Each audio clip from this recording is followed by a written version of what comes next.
purposes of timing, I'm going to focus on the South Korean side tonight, but if time permits, I might delve a little bit into my North Korean research. So this research is basically a continuation of a series of case studies I've been doing on the topic of state-driven cultural policies and their impact on mass opposition movements. By cultural policies, I mean anything that a government does with the intention of changing or securing the national culture. Just to give an example, in autocracies we see a lot of seemingly arbitrary laws telling people what to wear, what to eat, what sort of music to listen to.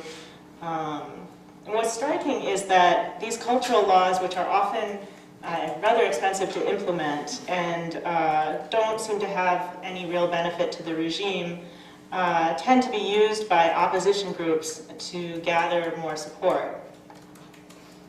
The late communist bloc is perhaps the most famous example, with the famous restrictions on blue jeans and Elvis leading a lot of youth to revolt.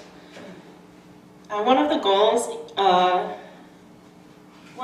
of this project for me is trying to get people to start thinking of cultural systems the way that we think of economic systems, as on a continuum between on one end, the extremely interventionist, centrally planned cultural policies, and on the other end, more low intervention, free market, supply and demand driven policy. So here I've mapped out high intervention would be when a state has rules across the board related to culture and directly orchestrates cultural production, films, books, tells people what to wear and where to go and all that. So I consider Iran, Saudi Arabia, North Korea to be classic examples. And then I have another dichotomy, which is the direction of the cultural change. So some countries impose cultural change moving in a modernizing direction, and some countries move more in a traditionalizing direction, by which I mean anytime you hear a lot of talk about traditional values or preserving the ancestral way of life, a lot of them talk about chastity, faith, purity. Those are countries moving in a more traditional direction. And the modernizing ones, of course, are the ones that prioritize science and technology, automation, westernization. I consider the Soviet bloc states to be the best example of high intervention, state-planned cultural change in a modernizing direction. And for this, my prime example is Mongolia. So, my case study of South Korea has focused mostly on the Yushin era under President Park Chung-hee, the Seoul Spring period after his death, and the Fifth Republic of President Chun Doo-hwan. This period, from roughly 1971 to about 1987, saw some of the most intensively state-driven cultural intervention that I have seen in a non-communist state, and that's what makes this a particularly interesting case for my research. This slide lists the main instruments of cultural control. In this period, the Ministry of Culture, which was formed in 1968 under President Park Chung-hee, played a huge role in setting cultural policies. They actually formulated what they called a cultural 5-year plan, which is, this is exactly what I'm talking about with my idea of having a centrally planned cultural system. The Committee of Ethical Art and Culture was in charge of all the censorship of music and films. In the beginning, they mostly focused on cracking down on decadent or pornographic content. As time went on, they expanded to impose a lot of censorship on just about anything related to youth or hippie culture. And the Office of Cultural Properties, this was an institution that was inherited from the Japanese period, and it was in charge of designating official national heritage status. In the Yushin period, as in the colonial era, it was a useful tool for co-opting Korean authors, Korean artists, and cultural leaders. Before I proceed, it's important to set the stage a little bit with a few important notes about the political context of South Korea's democracy movement. First, Korea's political movements in the early 20th century had been historically plagued by elitism. Korean intellectuals just didn't mix much with the common people. They had a long tradition of advising the ruling class through philosophical debate, but they stood well apart from the workers and the peasants. And this worked well in the past when intellectuals had a sheltered status at court, but in the modern era of social movements, it meant that Korea's intellectual leaders lacked lines of communication to the workers and the peasants. Furthermore, in the 1950s and 60s, many leading intellectuals were from the generation that had been educated in Japan, and they were associated with collaborators. And because Korean intellectuals loved to feud among themselves, they were particularly vulnerable to factional infighting and being co-opted by the ruling regime. The other remarkable thing about the movement is that it is in many ways a labor movement, but it was carried out under some of the most oppressively anti-labor conditions in modern times. You can't find a country that's much more staunchly anti-communist than 1970s South Korea. The terrible legacy of the war caused many Koreans to have a knee-jerk reaction against any sort of rhetoric that had the barest whiff of socialism. In this environment, South Korean student clubs secretly read E.H. Carr and Karl Marx, much like their Western counterparts. But to speak of such things publicly was to risk arrest, and even factory workers weren't particularly sympathetic to such blatantly leftist rhetoric. The government's argument that a strong, modernized state was needed to prevent another war held a lot of sway with people. Student groups had to find another language through which to reach out to the working classes, and this is where traditional culture performances became extremely useful, as we will see. So for scholars of comparative democratization, the most remarkable thing about the South Korean democracy movement was the strength of the coalition formed among four main groups. These were the student intellectuals, the farmers, the factory workers, and the Christian church. This coalition was particularly remarkable given the traditional elitism that I mentioned earlier. The field of comparative democratization has long been concerned with the question of how class coalitions form, but most of the literature on this subject focuses on economic common interests among classes. I'm proposing that while economic interests are important, there are cultural common interests that come into play as well, particularly by helping different classes to communicate and to trust each other by seeing that they're working towards a common goal. In the Korean case, we will see how these four classes were united as part of a reaction against the culturally repressive environment of the 1970s, aided by the psychological legacy of the Japanese colonial period. The key unifying theme for President Park, if you can put it into a single word, was martialism, a martial ethic that championed uniformity and military strength above all else. President Park hated the intellectual Yangban class, which he perceived as having been the chief reason Korea was too weak to resist the Japanese in the first place. He considered the Chosun-era elites to have been betrayers of a much older and grander Korean tradition of martial strength and heroism. It must be pointed out that many intellectuals agreed with this view, at least in the early part of Park's rule. The martial spirit Park wanted to promote was best captured in the image of Admiral Yushin, who defeated Japanese invaders at sea during the Imjin Weiran. I'm sure you've all seen the famous statue of Yushin in Gwanghwamun Square. That idolization of Yushin as a national hero essentially began, or swept the nation on a grand scale, beginning in 1962, shortly after Park's coup d'etat, as a way of shoring up his own political legitimacy. President Park took great care to associate himself with Yushin's image. His ancestral home was transformed into a grand national monument and shrine, and the president held an archery demonstration there every year on Yi's birthday. Yushin's image was useful to Park in several ways. First, he was a great military hero who had saved Korea at a time of crisis when its legitimate rulers were hiding and doing nothing. Pak drew a parallel between Yi, who had saved the country from Japanese invasion, and himself, who was defending the country from possible North Korean invasion. Second, Pak compared the factional struggles of Yi's time with the inter-party struggles that he was currently dealing with, which he saw as weakening the country in the face of external threats. Third, he trash-talked the officials who had not joined in his coup by equating them with Yushin's famous political rivals. Finally, as a former member of the Japanese Imperial Army, Pak needed to make an ostentatious display of his anti-Japanese credentials, which Admiral Yi provided a convenient symbol for. The period after Pak's coup saw a number of films made about Yushin's life and exploits. There have been a total of 5 major motion pictures produced in South Korea about Yushin. 3 of them were produced in the 60s and 70s. At the time, heavy budget government support was needed for the big budget blockbusters of this sort. For the battle scenes, they enlisted the support of the Korean Navy, the Marines, and the UDT, that's like the Navy SEALs.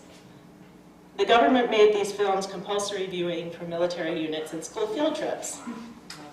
There was also a TV series, a theatrical play at the National Theater, serial novels, and countless special events.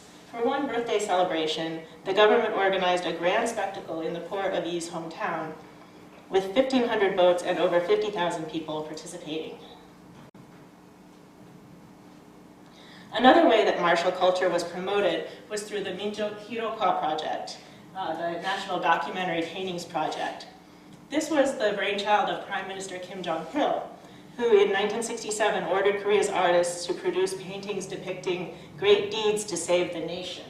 And the key word of this time period was 멸사봉공, which is to sacrifice oneself to serve the country.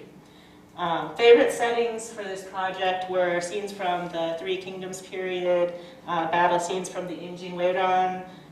There were some more modern scenes related to the anti-Japanese struggle. I think the one on the bottom left is from the Injingweran naval battle.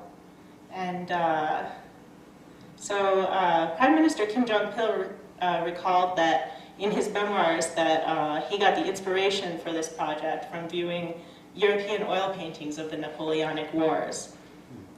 Korea lacked the high-quality oil paints at the time, so Kim Jong-il ordered 3 tons of art supplies to be shipped from Japan and distributed them freely to artists involved in the project. The paintings had to be on specific, very large dimension canvases, and they were displayed in a large exhibition every year in Gyeongbokgung Palace. In total, 55 artists participated in the project. There's some variation in styles, but a lot of them seem to bear a close resemblance to the sort of social realist paintings popular in North Korea at the time. Some also seem to mimic the style of Japanese block prints. In addition to being an attempt to co-opt Korea's fine artists, this project can also be seen as a South Korean answer to North Korea's very similar system of state-commissioned art. The paintings actually can be viewed today at the Academy of Korean Studies in Seoul if you apply.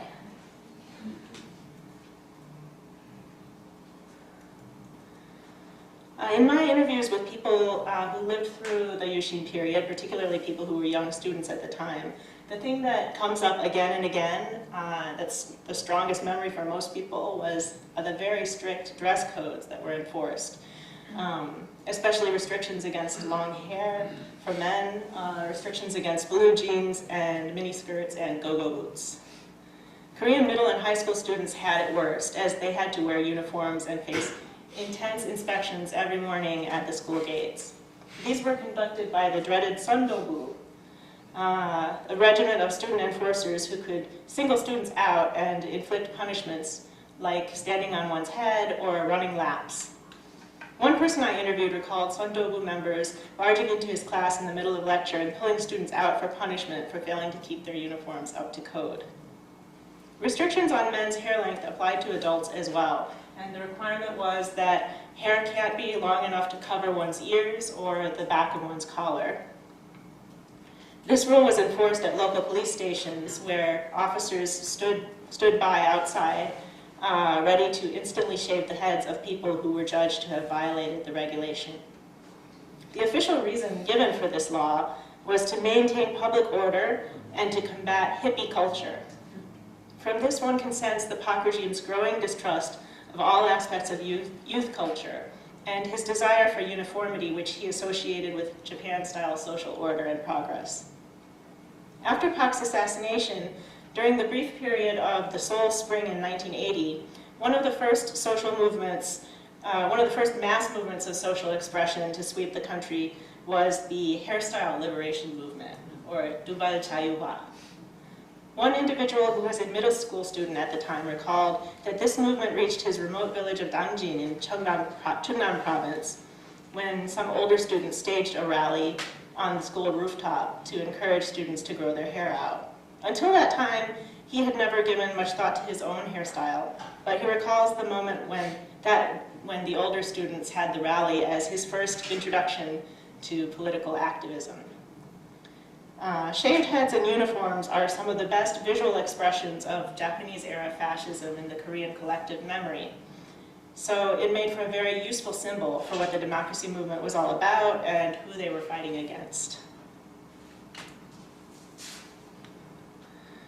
The 1970s were also a time of heavy state intervention in the field of popular music.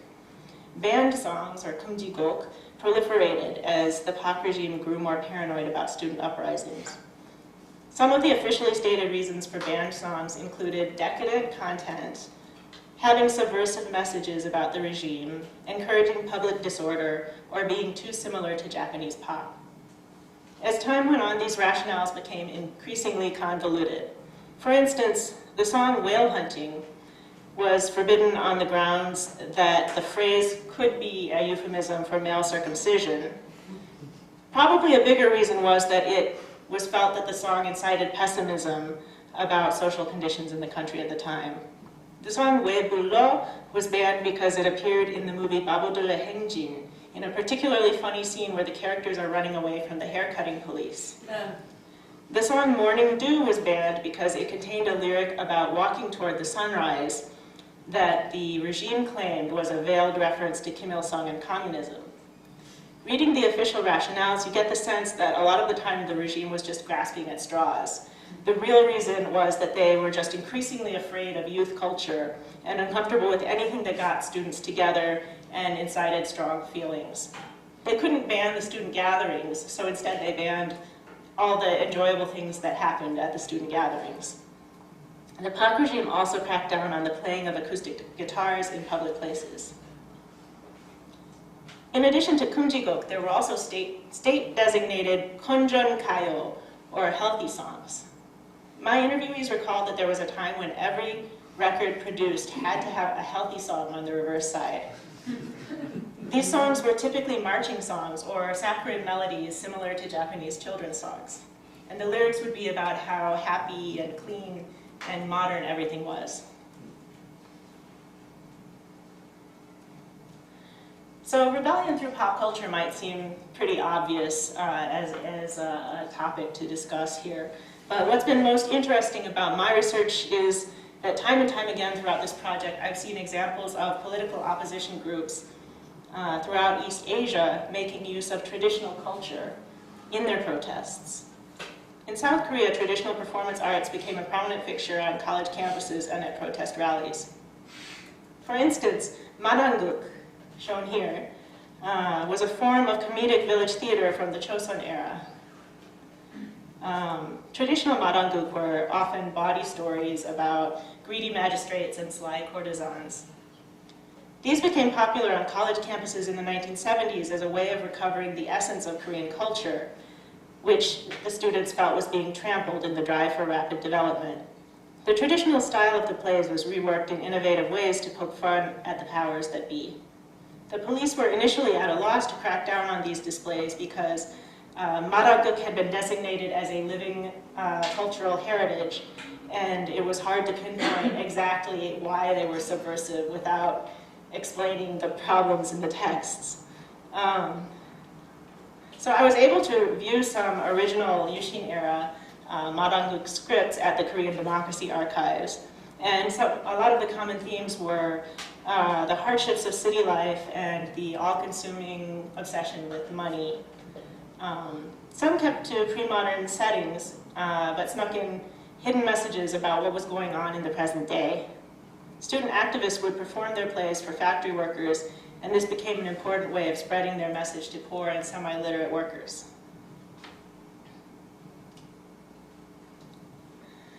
Similarly, pumulpe, or drum bands, were extremely popular in college campuses in the late 70s and more so in the 80s. This sort of performance is still popular at protest rallies today. I was able to link up with this group in the bottom right here, Taeulli, because I saw them performing in the Gwanghwamun Square protests last fall. So I shot out a message to them and asked if I could talk with some of them. And it turned out that some of the members had been participating in the group since they were college students in the 1980s. One of the things that I tried to figure out was exactly how these Talchum groups became politicized, and whether the students joined because they were radicalized or became radicalized after they joined. The people I interviewed indicated that they had joined simply out of an interest in traditional culture, desire to protect the pastoral traditions of Korea, but then that they quickly became more politically aware after listening to their sanbei in the group. One woman used the phrase that it opened her eyes to the social conditions in the country. Many group members were influenced by the Saemaul Undong that was going on at the time under President Park's directives, and the perception that Korea's traditional farming communities were under attack by the modernization policies. They saw pumulpe as a way of expressing their solidarity with the beleaguered Korean farmer and restoring rural traditions. Mask dancing, or Talchum, was another traditional performance craze that swept across college campuses in the 1980s and became a fixture at protest rallies. I was lucky enough to find some work by a South Korean anthropologist from the 1980s who had collected various pamphlets and texts of speeches given in introduction of Talchum performances. She had done a thematic analysis, so that was really helpful for me. One of the themes that came through from these materials was that the students really had the impression that Talchum had always been a form of peasant outcry against the oppressive feudal system since pre-modern times. The anonymity of the mask was portrayed as a precursor to the face masks worn at rallies to conceal a protester's identities.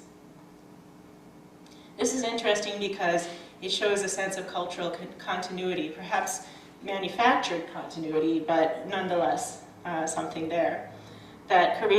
The idea that Korea had an ancestral tradition of resistance and rebellion.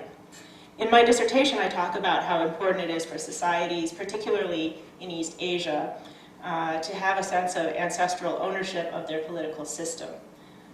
Koreans in this way have been able to seize ownership of some very modern democratic values like civil disobedience through the myth of the rebellious peasant dance. Another recurrent theme of these groups was the recovery of Korean traditions as a bulwark against the tidal wave of Western culture. As one performance leader put it, "We're recovering and preserving a traditional art that had been on the brink of extinction due to our uncritical import of foreign culture.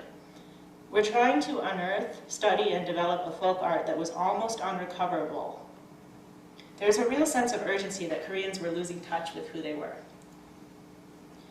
The ironic thing is that students at elite universities were engrossing themselves in cultural forms that their forebears would have found very uncouth and provincial. Korea's Confucian gentry had historically held nothing but disdain for peasant entertainments of this sort. Now they were being earnestly studied and practiced by top students at elite universities who voluntarily went down to the countryside to learn the proper rhythms and from elderly peasants, and then performed for factory workers in the cities. In this way, Talchum, Pumulpe, and Maranguk helped forge important communication links between the classes that would have been impossible half a century earlier.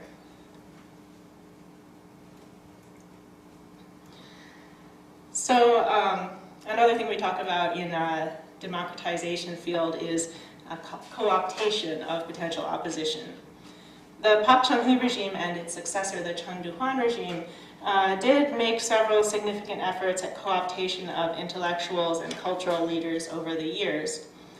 One of the most vivid examples is the National Folk Festival, Gukpung 81, which was held over a 5-day period on Yeouido Island in 1981.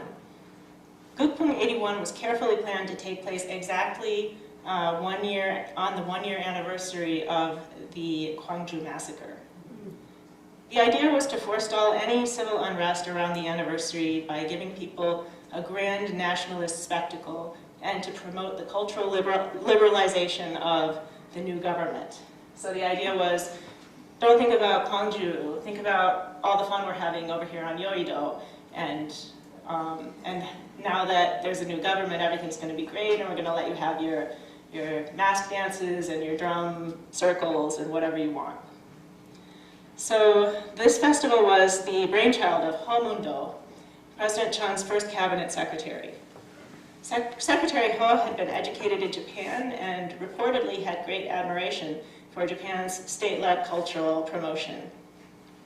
In fact, the origin of the name Gukpung was based on the Japanese word for kamikaze, although this wasn't made public at the time.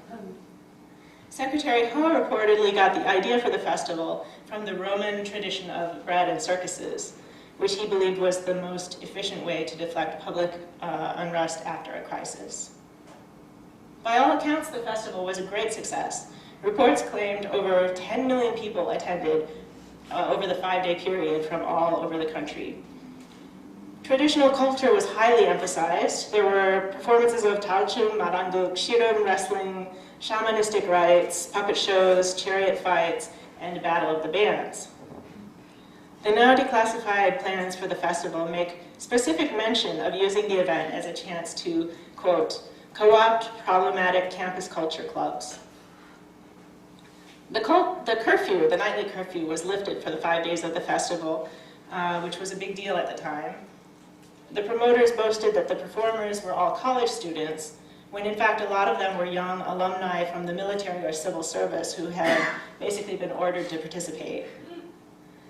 What they really wanted was to have Seoul University rock groups participate, because Seoul University at that time had a reputation for being the ringleader of the college culture club backlash. But Seoul University clubs kept refusing to join.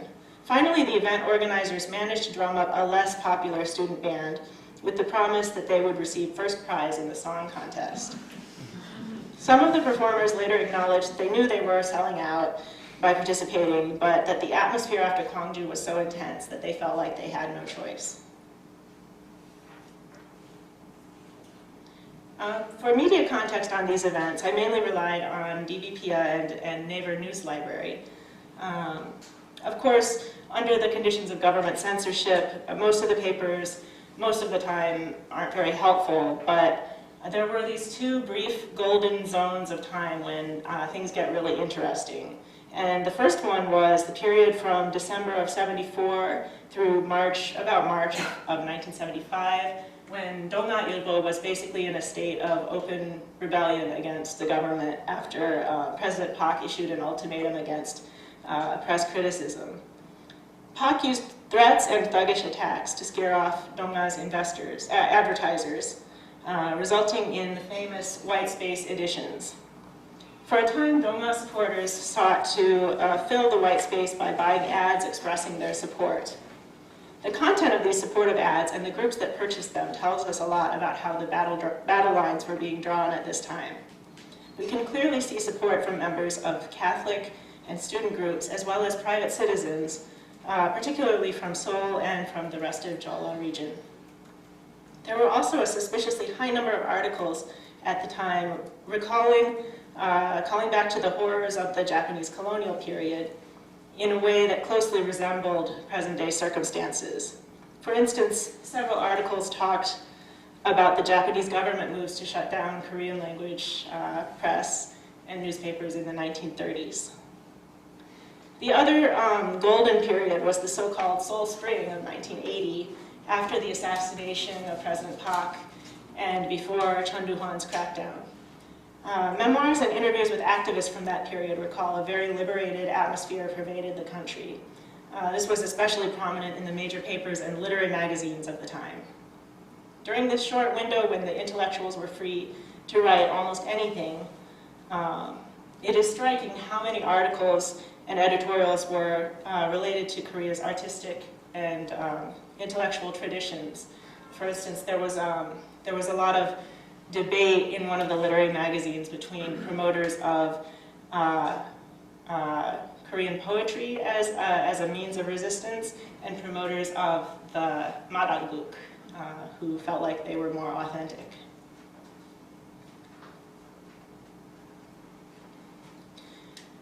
The bard of the Korean democracy movement was the poet Kim Chi-ha. Kim's poetry broke from the Korean artistic tradition in many ways. He exhibited an arrhythmic style with onomatopoeia that was more reminiscent of the shamanistic narrative style than traditional Korean aristocratic poetry. Kim's most well-known poem, The Five Bandits, tells the story of 5 bandits gathered in their lair, boasting to each other about how much they've stolen. The 5 bandits represent the president, the cabinet, the chaebol, civil servants, and the police. The title also evokes references to the 5 Ilsa traders who signed the 1905 Ilsa Treaty, ceding Korea to Japan. In this sense, the poem can be seen as drawing a direct line between the current bureaucracy of the late Chosun-era elites who handed the country to Japan in 1905. I've shown some excerpts here where the poem describes the bandits' lair in extensive detail. You can see how the author takes particular offense at the fact that the bandits not only live in splendor, but that they assemble so many eclectic elements from foreign cultures and crass simulacra of Korean traditional culture. This is a recurrent theme of the democracy movement, particularly in the late 1970s, as people learned more about the decadent lifestyle that President Park was enjoying behind the scenes. This poem was published in the literary magazine Sasange in 1970 and got the editors and the author thrown in prison and the magazine shut down. Original manuscripts of Kim's poems can still be viewed today at the Korea Democracy Archives in Gwanghwamun. I have to say a few words here about the legacy of the Japanese colonial period and its symbolic presence hanging over the Yushin government.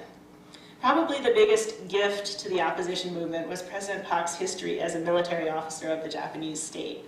To this day, activists who want to disparage Park's legacy refer to him by his Japanese name and rank as Lieutenant Takagi Masao.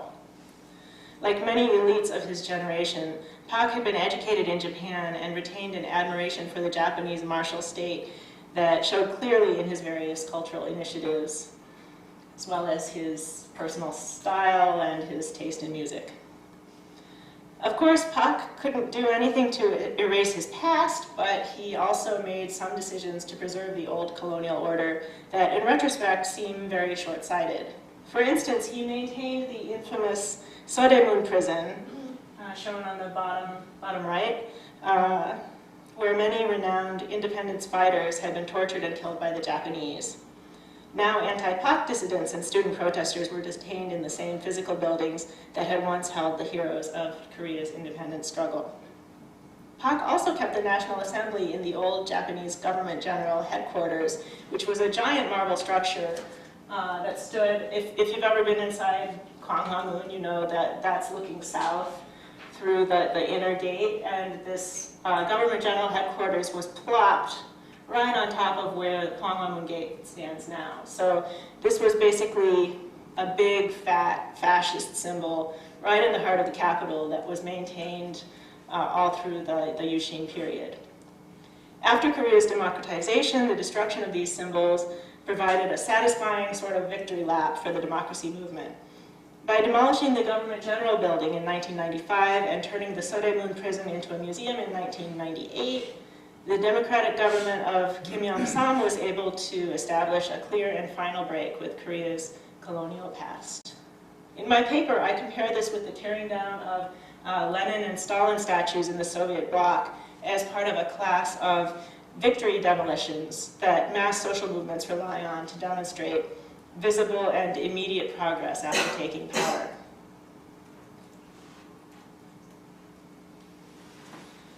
So, to sum up, we can say that the Yushin era was a time when South Korea was wrestling with how to define the best parts of its culture, and at the same time trying to figure out who or what was to blame for the nation's defeat and colonial subjugation. We see two major camps emerging from this debate. First, there was the official line, which held that Korea had a great martial tradition that had been interrupted by the slothful and entitled Yangban class, who sold the country to the Japanese.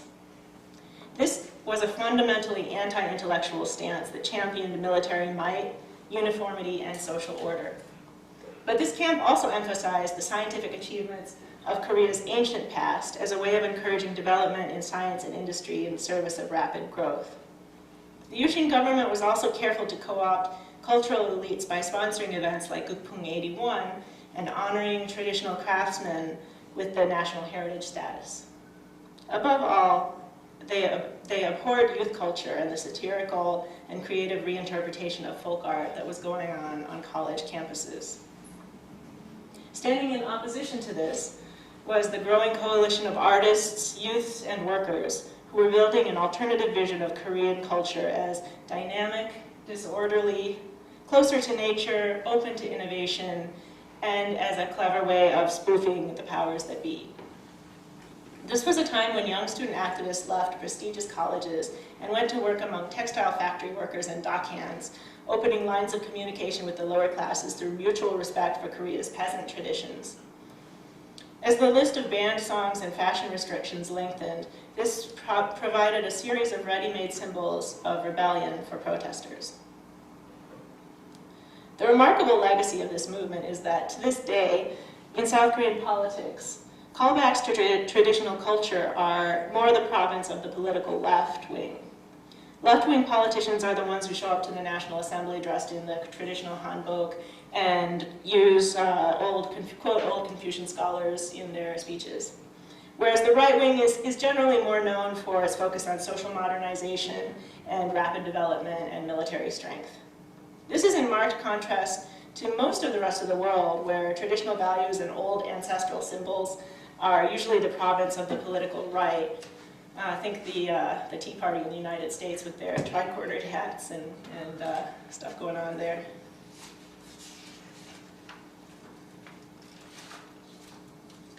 So those of us who study social movements are very concerned with the signaling issue and the collective action problem. That is, under conditions of autocracy, there may be many people who feel dissatisfied, but nobody is willing to act on it because they know that they will be repressed. They need to achieve a critical mass of people willing to join in, but under autocracy they can't exactly go door to door asking people to join the resistance.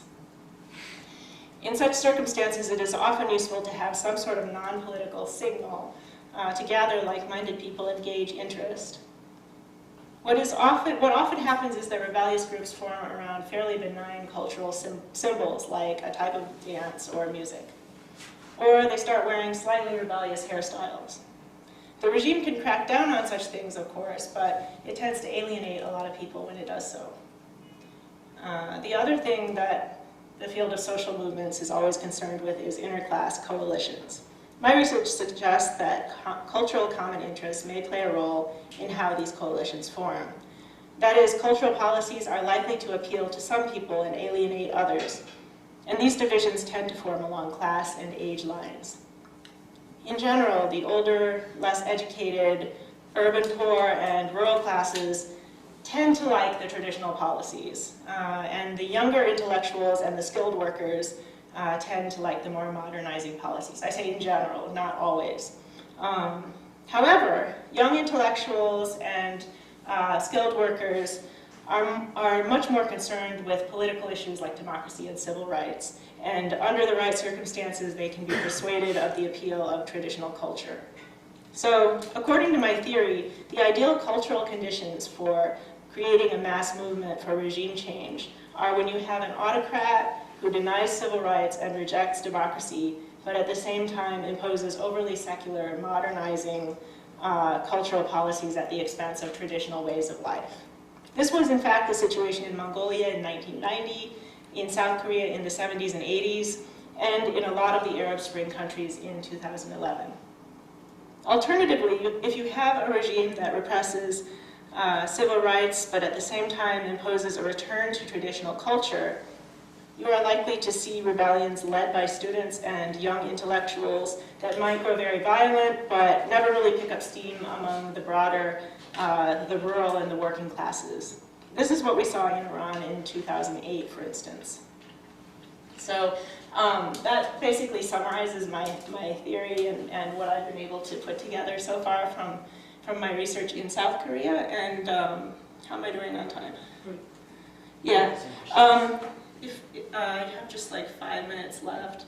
I didn't have time to put in my North Korean case study, so I decided rather than trying to rush it and put it all together in one, I'll just throw this out there. So parallel to this research, I'm also studying North Korea's cultural policies, which is a pretty different research strategy for me.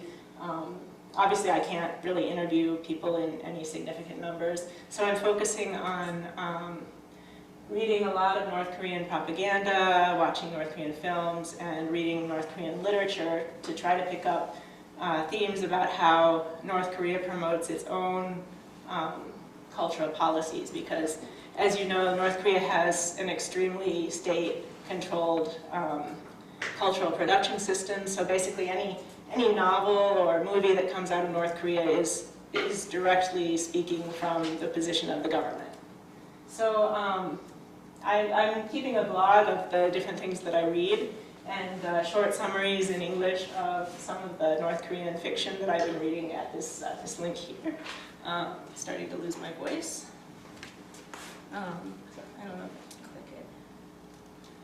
But since I don't have time to tell you about my research, I'll just throw this up here, and you're welcome to check it out and let me know what you think. I try to update. I was supposed to update it twice a month, but it's getting to be more like once a month. So anyway, this is my blog, and that's it.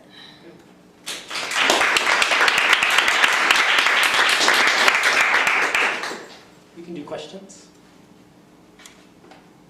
Yeah. I have 2 questions, if that's okay? Yeah. First, I just want to say that I really enjoyed your talk. Yes. I also work on the Park City period, and I learned a lot. Thank you so much. Thank you. One of the first things I want to ask is, as a historian, I think I'm completely convinced that these cultural spaces became spaces of resistance. But thinking from this more social scientific perspective, I'm curious how you're isolating culture as a variable. And listening to your talk, I was reminded of Paul Chang's recent book, Protest Dialectics, where he talks about the general repressiveness of the Yushin system as a coalition builder. So not strictly cultural policies, but also the fact that it sort of created this nakedly authoritarian system. And basically the state of party is president for life. And it turned itself into a political target, basically. Now these groups have a unified target, which was the Constitution. And I'm curious how you would sort of distinguish your approach from his, or just in general, how you're sort of isolating cultural policies. Yeah, so I kind of covered it briefly in the beginning, but just the idea of isolating, just looking at the cultural policies is something that I think is fairly new. And by cultural policies, I define that as anything where the express purpose of the law is to either maintain or alter the national culture. So, for instance, it gets a little hazy when I start talking about the Seimao movement, because that was also economics, but it was sort of culture too. So my rule is if in the speeches and the discussions of the benefits of this law, if there's a lot of talk about needing to modernize or needing to preserve culture, then I consider that to be more cultural in character. And for a lot of it, especially in the beginning, I sort of defined culture inductively by anything that seems to come up in these social movements. Like, I didn't expect at first that traditional dance would be something that people would think was under attack. But it showed up in Mongolia, and it showed up in South Korea, and in a weird way it showed up in North Korea as well. So I figure, things like that just keep popping up in case after case. I isolate those as variables to look at.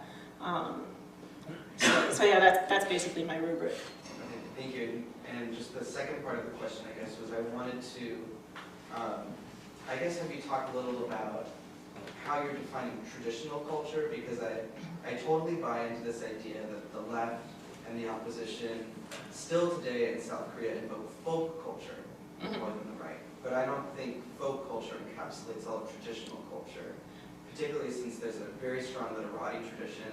Right. Still used by the right. And you yourself were talking about this elevation of militarism by the part of government. So it seems, listening to your talk, it felt more like a battle over traditional culture than one side sort of representing traditionalism and one side representing modernity.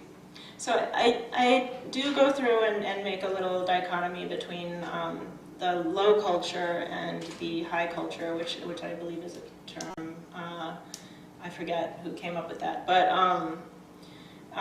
so the peasant low culture, and I don't give a lot of thought to when those cultures started. Presumably they had been going on for a long time, the mask dancing, and I take it as given that a lot of these things that people define as traditional are probably not actually really authentically traditional, because like in the case of one type of talchum, I think they had to bring in like one 90-year-old man who had once seen an authentic talchum, and the students asked him, like, how did they do it then? And on the basis of this one really old man's memory, they reconstructed it, and now it's like a authentic, what is it called? Intangible cultural heritage product. So yeah, obviously some of these things are not going to be like really authentic, but the important thing is that people think that they're authentic. People always put the word chongtong in front of those things. Then that's important to me. And I see a lot of kind of hazy blending of the high culture that you were talking about, and the poetry and the wafting incense and that sort of thing, with the low culture that they used to think was really ridiculous. So nowadays you see it all in Insadong, and nobody really makes much of a distinction. So I'm all about perception more than reality. Thank you so much. Yeah. So you briefly mentioned it, but you said that some of the South Korean art was almost North Korean-esque in its aesthetics. So I'm wondering how you're going to talk about North and South Korea without maybe venturing into the space where you say, in opposing anti-communism, South Korea became very North Korean, because North Korea is it's in a different category sometimes. Yeah, of course. So I'm just wondering how are you going to compare, or are you treating them Yeah, as I don't. That's part of the reason why I don't like to talk about both of those cases in the same talk, is because in my dissertation, actually the North Korean case is compared with the Mongolia case, and I leave South Korea out of it, because the Mongolia case is similar in a lot of really interesting ways, and you can't really compare communist society with capitalist, autocratic society without getting into a lot of trouble. I just here and there, where things seem to overlap, I'll make a reference to it. Like at one point, people had a lot of portraits of President Park in their homes, and there were a lot of statues and things. So I kind of have a chicken and egg discussion with that.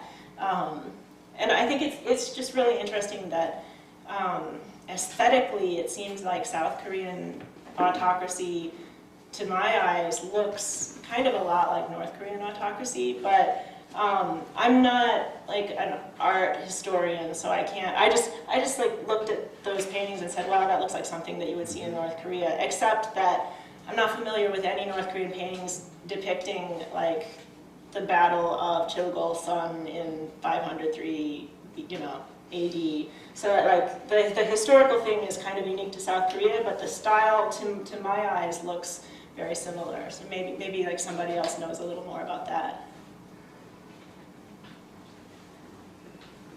Yeah. Yeah, also a really, really fascinating talk, especially thinking about this in a Cold War context. And I feel like there's a tendency to think of American society and South Korean society as being on the same side and being very similar capitalistic societies. And you really paint an excellent picture of really how different South Korea is in its highly interventionist set period under power. And I like what you had to say about coalition building. I was wondering if you could talk to us a little bit about coalition building on the other side. And specifically, did Park Chung-hee's assassination, did that shatter the coalition supporting authoritarianism in South Korea? And was there any bleed over? I mean, did that cause some of his supporters maybe to go onto the other side? So it's my understanding that Chung Il-won didn't enjoy anywhere near the legitimacy that Park Chung-hee did. So could you just comment a little bit on the effect of the assassination and how it played out? Wow, honestly, that is something I haven't looked into at all yet. But I'm glad that you brought it up.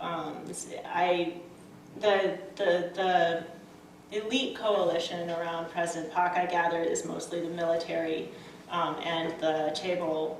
And I wasn't aware of any. Obviously, Chun Doo-hwan came in and. He wasn't the legitimately constitutional leader of Korea, so there might have been some legitimacy issues around that. But I've been entirely focused on the opposition coalition building, so I can't really speak to that aspect. Yeah. Really fascinating. Thank you very much. I wonder if you could say a bit more about the youth culture and the fashion police. I mean, of all of this. To me, that's the thing that really piqued my interest. And my question, I guess, is when somebody is growing hair longer than the official hairline, or when they're wearing heels or mini skirts, to what extent is that overtly political on their part, or is it just being a kid? Yeah, I get the impression that a lot of the violations started to happen in the very late 70s. That most of the memoirs that I see start talking about people resisting this because certain student movements emerged in the late 70s, and people started saying, we should be able to wear what we want. And you see this picture here. I suspect that this woman went out and said, "I'm going to get myself arrested so that I can be a protester." I mean that skirt is clearly like not up to code. But it's like an iconic picture now, and so it seems like a lot of guys were walking around with really long hair, and a lot of the cops that were busting them had hair that was covering their ears, and so there got to be. It strikes me that it wasn't really enforced very uniformly, but that maybe the cops would see someone that was kind of loitering and didn't look good to them, and they needed a reason to drag the person in, and so they'd say, "Oh, your hair's too long." But it does seem like they didn't really have the manpower and the willpower to really uniformly crack down on it, except in the schools where I understand it was really strict, and all the boys had just completely shaved heads. Like the rule was, it had to be, if it got more than like 30 millimeters or something like that, it had to be shaved. So they were basically all just completely bald all the time. And they didn't really think about it a lot until the late 70s, but because this was the way it had always been since the Japanese era. But then people started seeing movies, and people started, like the movie that I talked about, the Babel de Hengjin. That one is really kind of taking apart a lot of the rules of the system. It was banned, of course, at the time, but you can see it now. And there's a really funny scene where the cops are trying to catch these kids that have hair that's too long, and they're running away. But yeah, it just seems like it was sort of sort of an arbitrary thing, but also part of the whole militarizing of society. Well, do you know Dick Heptage's books on youth subculture? Because he looks at things like punk rock in basically exactly the same time in Britain. Yeah. And it's much more outrageous than this, but he's looking at how dress becomes overtly political among kids. So I'm just sort of thinking about that when I'm looking at this. Interesting. Thank you. Yeah, thank you. Anybody else? Okay, then I guess it's pizza time.